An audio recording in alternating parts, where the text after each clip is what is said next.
So making up the food for our birds that are in here. So I've got a miniature Hans macaw, a conger, some cockatiels and a budgie. So this is their food, which we like to feed them as healthy as possible. So they've got a little bit of corn, they've got kale, spinach, sweet potato, carrot, a bit of everything in there. Then they also get some seeds.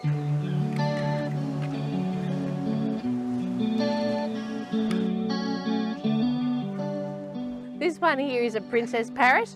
He came from the Rosebud Vet. So someone had found him in on a football oval and handed them in, and they couldn't find the owner, so they rang and asked if I would take you, and you've come here to me. So we've decided to call this one Edward, haven't we?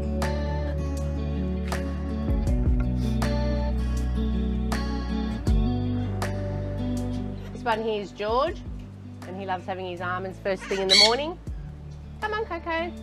And so does Coco. So George is the mini Hans macaw, and Coco is the mini conger. So they were released here as well. Another lady had to rehome them. It was a bit too much for her, so they came here. We've got a little cockatiel. I don't know if you can see the baby one that's just over here. He arrived here just 2 days ago.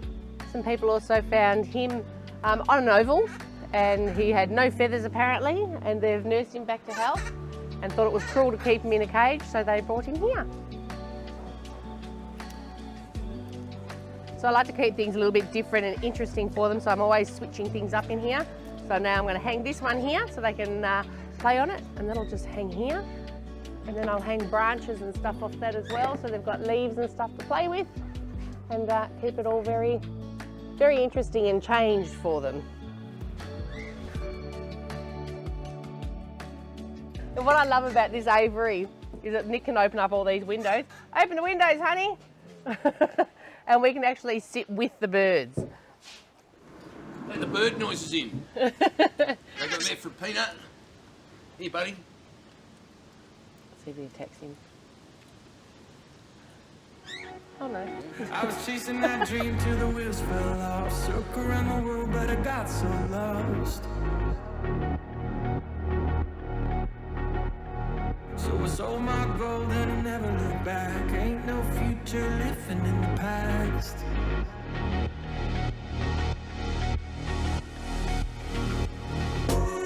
Gotta jump right in. Today's another great day. We're getting on with things. We're pouring all these bottom foundations, and we're pouring blinding, which is basically a 100mm layer of concrete right through all the trenches, which next week they can start bolting the Rio down onto, and the following week we can get the slab poured. So all starting to happen. Great day. Look at this! Yeah, that's rather daunting over your head, isn't it? So, yeah. It's like there's almost a ride from Lerner Park. Everybody trying to find a new way and a new vibe and a guru with some advice. They keep thinking that a cold faith in a high. Now can I stand up? No, just stay where you were, thanks. I was taller than her, with all these rocks. 8,000 tonnes of rocks I brought to this place. I'm shrunk, I have. I was nearly 6 foot. I was. When we met, that's what attracted you, wasn't it? And he's still uphill. Stay down the hill, thanks. Do it like this, do it like this, do it like this. They keep looking for a rainbow, lead them to a bankroll, something they could take home. If they only took their chances and they started advancing, started taking action, turning all the circumstances where they're standing into dancing. Ooh. Give into the motion, let the ordinary go. When you got it, then you gotta let them know. Just watch me do it like this, do it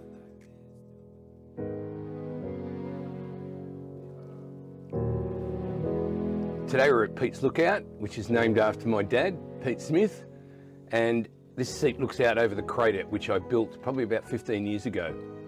I was actually in the World Cup in South Africa, and we went to a safari after that into a place called Ngorongoro National Park, which is a collapsed volcano, which is a beautiful spot with all the big five animals, elephants, tigers, so forth, down in this valley.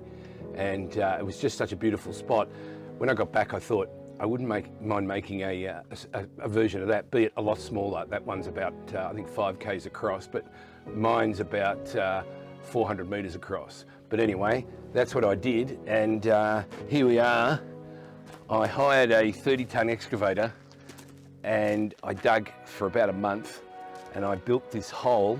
Well, it's not a hole anymore, it's called the crater, but it's now a 4-acre, 9-metre deep crater, as we call it, lined with 3,000 tonnes of rock, and it was certainly a job and a half.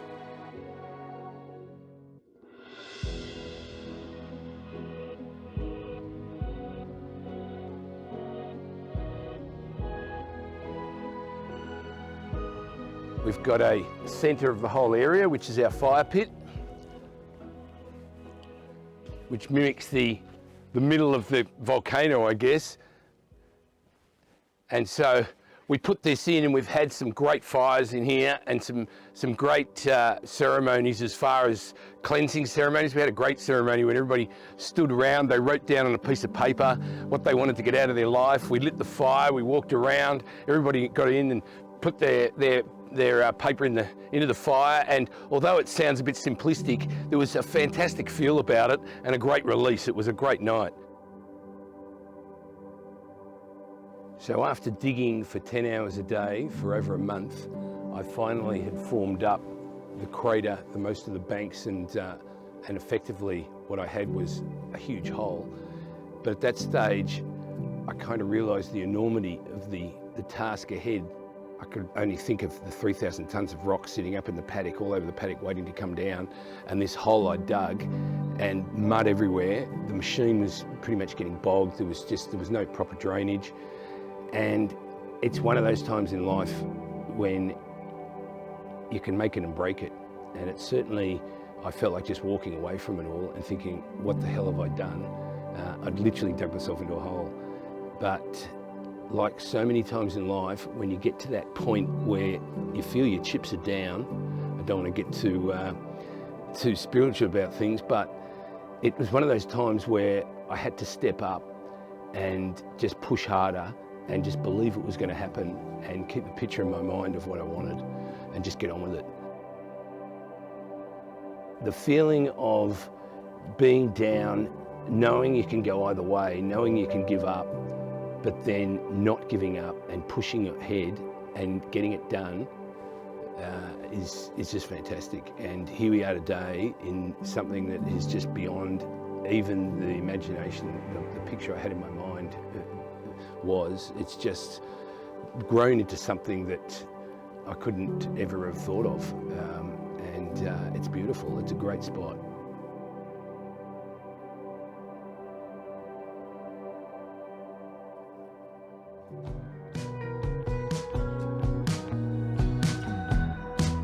So I came home from a 3-week holiday in Bali and came back to Nick down here in my paddock with a 33-tonne excavator digging a humongous hole.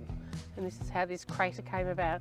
I remember just looking at it going, oh my God, what have you done? Well, I was saying the same thing. What have I done this time? And seriously, he's just created this, it's a complete oasis. It's got its little own ecosystem. It's just its own little world down here. It's like a little Jurassic Park almost. You think I would've learned by now, watching as it all played out. I keep on falling down, get back. So within the middle of the crater, we've got this totally different area. It's a totally different environment, and we've built a walkway through it. We call this the boardwalk, hence.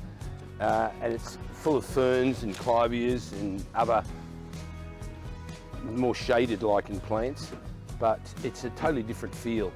And this path then leads through, and we've got a little beach which we call Pebble Beach. So we'll head over there now, check it out. So this is Pebble Beach. It's beautiful to come down here. As you can see, the sun's shining through. It's actually quite warm, but we do have a little fireplace that we have burning through winter, so we can sit down here and be nice and cozy. I think we could almost spend the rest of the day down here. I might just kick back. No, the sun is delicious. Yeah. Winter sunshine. Yeah. You think I would've learned by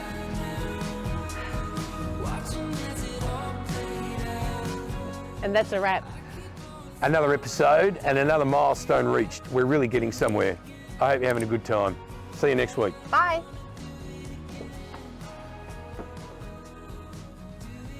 next time on Azure on Panorama. Get in the car. In the car. Come on. Let's go. Get in the car. Snoop, come on.